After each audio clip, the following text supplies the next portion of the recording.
Hello दोस्तों, नमस्ते। हम रीता रानी, मेरे यूट्यूब चैनल पे आप लोग को स्वागत है। दीदी अरे कि बहुत प्यारा से छोटा से सोहर उठान गीत सुनावे चलत ही। दीदी रे जैसे लगी आप लोग कमेंट में ज़रूर बताइए। दोनों सहेली बहुत मेहनत से बनावत है। चलो हे लालना तोर चितवन कैसे, हे लालना तोर चितवन कैसे,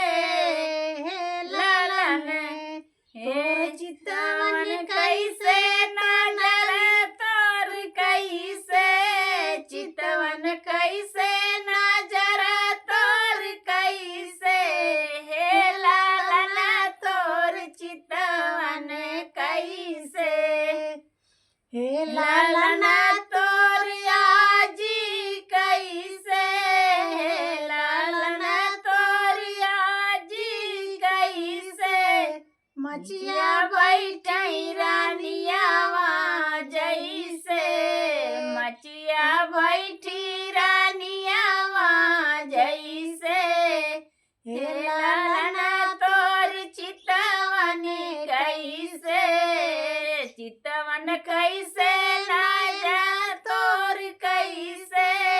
चितवन कैसे, नजर तोर कैसे, हे लालना तोर चितवन कैसे, हे लालना तोर आजा कैसे, हे लालना तोर आजा कैसे, कुर्सी बैठे बबुआ जैसे, कुर्सी बैठे बबुआ जैसे, हे लालन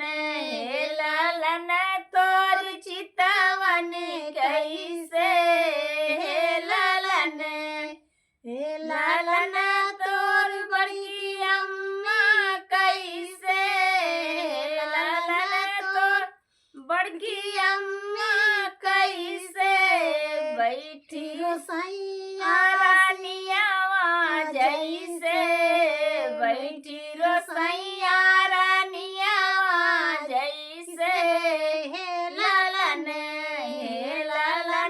तोर चितवन कैसे, हे लालन चितवन कैसे, नजर तोर कैसे,